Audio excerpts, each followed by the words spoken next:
नाज़रीन, एक तो बातें, एक तो ये कि ये भारत की तरफ से और फिर दूसरे ममालिक की तरफ से ये क्यों उनको जो है ये खुजली ख़त्म नहीं होती, ये जंग वाली। जंग कौन चाहता है?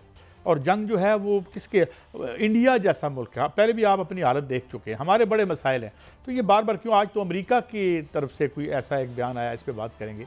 और इसके साथ साथ हम इसहाक डार साहब ने एक बयान दिया वेरी इंपॉर्टेंट कि गज़ा फोर्स के हवाले से पाकिस्तान की वजाहत बार बार आ चुकी है, पहले भी आई है, मगर इस हवाले से क्यों ये सोशल मीडिया पर र्यूमर चलाई जाती हैं, फजूल बातें हो रही हैं। भाई जब will cross the bridge, when we cross the bridge, जब हुकूमत कह रही है तो हम उस पर यकीन रखते हैं। इस पर हम बात करेंगे। और last but not the least, BJP के बड़े एक लीडर ने कहा है कि हम गज़ा बना देंगे बांग्लादेश को। ये यानी कितनी शर्मनाक बात है। और इन लोगों का माइंड सेट देखें, यानी are you proud of Gaza and you, मतलब ये क्या कोई छोटे राजन या बड़ा राजन लगता है, किस किस्म की स्टेटमेंट अगर दे तो कोई मुहज़्ज़ब पॉलिटिकल लीडर तो नहीं दे सकता। मेरे साथ मौजूद हैं जनाब अब्दुल्ला हमीद गुल साहब, मुमताज़ दफ़ाई तजिया निगार हैं। हज़ूर thank you very much for your time.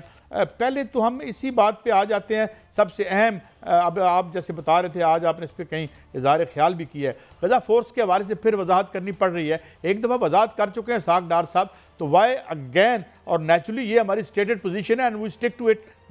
Your take on this, Gul sahab. बिस्मिल्लाहिर्रहमानिर्रहीम, बहुत बहुत शुक्रिया, आपने मुझे मदऊ किया। देखें, जहाँ तक गज़ा का मामला है, मेरी इसहाक डार साहब से जो है वो बात हुई थी और बड़ी मुफस्सल एक 1 टू 1 गुफ्तगू थी, सवा घंटा रहा। और उसके ऊपर यही बात हुई कि जनाब आप क्या चाहते हैं? तो उन्होंने कहा कि हमारी 3 बातें जो हैं वो हम इसके ऊपर स्टिक कर रहे हैं। पहली बात यह है कि लोगों को जबरन जो वहाँ से निकाला जा रहा है वो इजाज़त नहीं दी जा सकती। और दूसरा ये है कि वहाँ जो इमदाद है उसका फ़्लो सही हो। और तीसरा ये है कि जो एक ब्लड शेड है वो वहाँ ख़त्म हो जाए, जिस तरीके से किलिंग्स हैं। और यही बात जो है शर्म अल शेख के मुआहदे के अंदर भी पाकिस्तान ने अपनी बातों को कहा। और मुझे ये बात अच्छी लगी कि डार साहब ने कहा कि हमारी ये बातें मानी जाएंगी और अगर ये मानी नहीं गई तो फिर हम जो है ऐसे किसी मुआहदे का हिस्सा नहीं बनेंगे। दूसरी बात जानिब जो है वो बात यह है कि 1967 से पहले के क्या जो पाकिस्तान की एक स्टेटेड पॉलिसी है, क्या इजराइल ने इसको तस्लीम कर लिया है? तो अभी तक तो नहीं किया। क्या ब्लड शेड खत्म किया? वो भी नहीं किया। क्या एड को जाने दे रहा है? नहीं जाने दे रहा। और क्या जो है वो फोर्स डिस्प्लेसमेंट खत्म की है? वो भी नहीं की। तो फिर पाकिस्तान अपने मुआहदे पे क्यों जो है वो कारबंद रहे? ये तो ऐसा ही है कि मैं कहूं कि जनाब आपने तो मुझसे वादा किया था कि जब मैं 5 वक्त का नमाजी बन जाऊंगा तो आप सिगरेट छोड़ देंगे। आपने जो है वो सिगरेट क्यों नहीं छोड़ी? तो आप मुझसे पूछते हैं कि जनाब आपने 5 वक्त की नमाज शुरू कर दी है, तो उसका जवाब नफी में है। तो फिर ये जो पाकिस्तान की स्टेटेड पॉलिसी है ये बहुत मुश्किल है। पाकिस्तान अपनी कायदे आज़म की पॉलिसी से, पाकिस्तान एक अपने नैरेटिव से और जो पहले दिन से जो है तयशुदा है, पाकिस्तान जिद है रियासत इसराइल की, उसके जबर की। और यही वजह है कि बेंजामिन नेतन्याहू जो है वो मुतअद्दिद बार इसका इजहार कर चुका। और अभी जो कुछ अर्सा पहले उसने एक अपने वीडियो इंटरव्यू के अंदर जो है वो कहा गैर मुल्की को कि जनाब पाकिस्तान की जो न्यूक्लियर पावर है मैं उसको बर्दाश्त नहीं कर सकता। और पाकिस्तान के हवाले से उनको, आपको तो याद है काजी साहब कि किस तरीके से उन्होंने 1988 के अंदर भी कोशिश की थी पाकिस्तान पर हमला करने की, और उसके बाद भी जो है वो बाकायदा श्रीनगर एयरपोर्ट के ऊपर उनके जहाज आ गए थे। और फिर पाकिस्तान ने जो पैगाम दिया था वो ये दिया था, उस टाइम तो मेरे वालिद जनरल हमीद गुल जो थे वो आईएसआई के सरबराह थे, और ये पैगाम दिया था कि हमें नहीं मालूम कि हमला हमारे पास कहाँ से होगा, किस तरह होगा, और पाकिस्तान कब जो है वो कब तक सलामत रहेगा। लेकिन अपने मरने से पहले पाकिस्तान जो यहूदियों की रियासत है उसको जमीन के नक्शे से खुरच के रख देगा। और 2 घंटे के बाद वो जहाज तमाम वापस हो गए थे। इसलिए ये बातें बिल्कुल ऐसा ही है अब्दुल्ला भाई। अगर कोई वक्त आया तो ऐसा ही होगा। 2 ही रियासतें हैं अब्दुल्ला भाई, 2 ही रियासतें हैं दुनिया पे। एक है भारत साजिशी मुल्क और दूसरा है इजराइल दहशतगर्द मुल्क।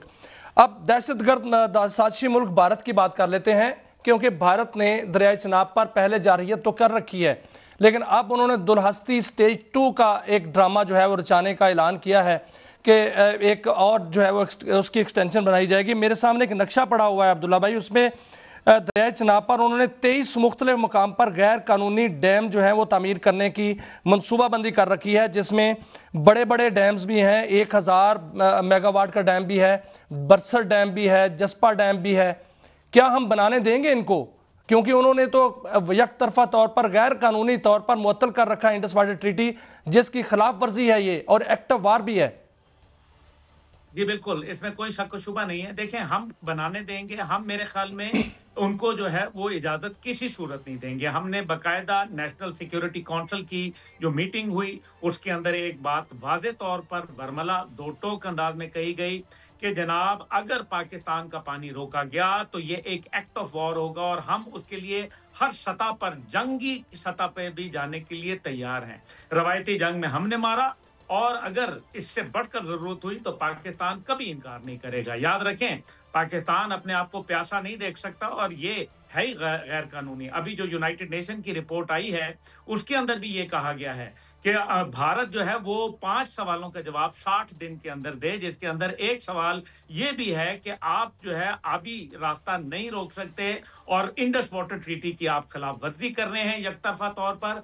इससे माहौलियात, इससे खुराक, इससे इंसानियत और इससे जो एनवायरनमेंट है वो बर्बाद हो जाएगी, और इसकी इजाजत नहीं दी जा सकती। अब देखना अब्दुल्ला ये साहब, है कि आपने आलमी एक बड़ी बात की है कि ये एक्ट ऑफ वार है। बाकायदा तौर पर पाकिस्तान ने ये डिक्लेयर कर रखा है कि ये एक्ट ऑफ वार है। एक मैं दूसरे एंगल से ये चीज आपके सामने रखता हूं, ये मामला कि अभी जो अमेरिकन थिंक टैंक है, वहां की भी रिपोर्ट आई है कि पाकिस्तान और भारत की 2026 में जंग हो सकती है। अगर भारत इस तरह के मजमूम हथकंडे नहीं छोड़ता और पाकिस्तान पर जारहियत करता है, आबी दहशतगर्दी भी करता है, और पाकिस्तान पर बाकायदा तौर पर जो है चढ़ दौड़ने की कोशिश करता है, तो फिर इस पर जवाब कैसा होगा? क्या इसका जवाब फिर हम मकबूजा कश्मीर को 2026 में आजाद करवा के छोड़ेंगे? देखें, जवाब तो मेरे ख्याल में पहले से ज्यादा खतरनाक होगा, और इस बार सिर्फ कश्मीर के महार से नहीं बल्कि पाकिस्तान के मुकम्मल, यानी कि जो जितनी भी हमारी बाउंड्री लाइन है उसके साथ जो है जवाब मिलेगा। सिंध से लेके पंजाब और पंजाब से लेके कश्मीर, और जिस जिस जगह चाहेंगे वैसा वैसा उनकी मंशा के मुताबिक जवाब दिया जाएगा, और वो दिया जाएगा जो भारत को मजबूर कर देगा एक था भारत बनाने के ऊपर। ये मैं आपको बड़ा सोच समझ के बता रहा हूं।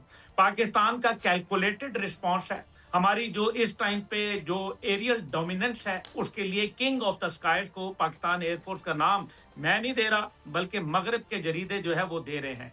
जो बरतानवी डिफेंस जर्नल के अंदर छपा है राफेल की स्टोरी, जिसके अंदर टेल नंबर दिए गए हैं, वो भी हमें पता है। जो मिसाइल टेक्नोलॉजी और जो प्रिसीजन के साथ, मैं आपको फखरिया बता सकता हूं, पाकिस्तान का मिसाइल टेक्नोलॉजी जो फतेह 1 है, फतेह 2 है, इसी तरीके से शाहीन मिसाइल 1, 2, 3, और जिनकी रेंज जो है, भारत का कोई शहर, कोई 1 इंच जमीन ऐसी नहीं है जो पाकिस्तान के मिसाइल प्रोग्राम से जो है महफूज हो। ये मैं आपको बड़ा खुल के बता रहा हूं। और ये भी मैं आपको बताऊं कि प्रिसीजन लेवल ये है कि 1 मीटर के रेडियस के अंदर पाकिस्तान का मिसाइल गिरता है। पिन पॉइंट एक्यूरेसी इसको कहा जाता है। अल्हम्दुलिल्लाह ये हमारी जो है इंडिजिनस टेक्नोलॉजी है। दूसरी जानिब जो है वो हमारे पास जो है उनकी तमाम चीजों का तोड़ है, और आपने देखा कि S-400 को नाकाम कैसे बनाया। लेकिन इन सब के बावजूद भारत जो है वो तैयारी कर रहा है। $82 बिलियन से उसने $89 बिलियन अपना डिफेंस बजट किया है। लेकिन ट्रेनिंग भी तो जरूरी होती है। आपको एक असले से, भारत के पास जो है जितना रशियन टेक्नोलॉजी थी, अब वो उससे जो है शिफ्ट करके अमेरिकन टेक्नोलॉजी और ईस्टर्न टेक्नोलॉजी, वेस्टर्न टेक्नोलॉजी की जानिब जा रहा है। उसके अंदर वक्त लगता है। तकरीबन ट्रेनिंग पीरियड के अंदर जो है वो 10 साल लग जाते हैं। और खुद आपको याद है कि नदरन एरिया के कमांडर, जिनको दरमियान जंग के सैक कर दिया गया था, गिरफ्तार कर लिया गया था, उन्होंने ये कहा था कि हम लाइट कॉम्बैट के लिए अपने फोर्सेस को तैयार किया है और पाकिस्तान के साथ लड़ना हमारे लिए नुकसानदेह होगा। और फिर जो उनके एसपी धारकर थे, जो vice chief of air staff थे, उन्होंने भी यही कहा था कि राफेल को मैदान में मत उतारें, यह हमारे लिए जो है एक नाइटमेयर साबित होगा, और उनको भी सैक कर दिया गया था।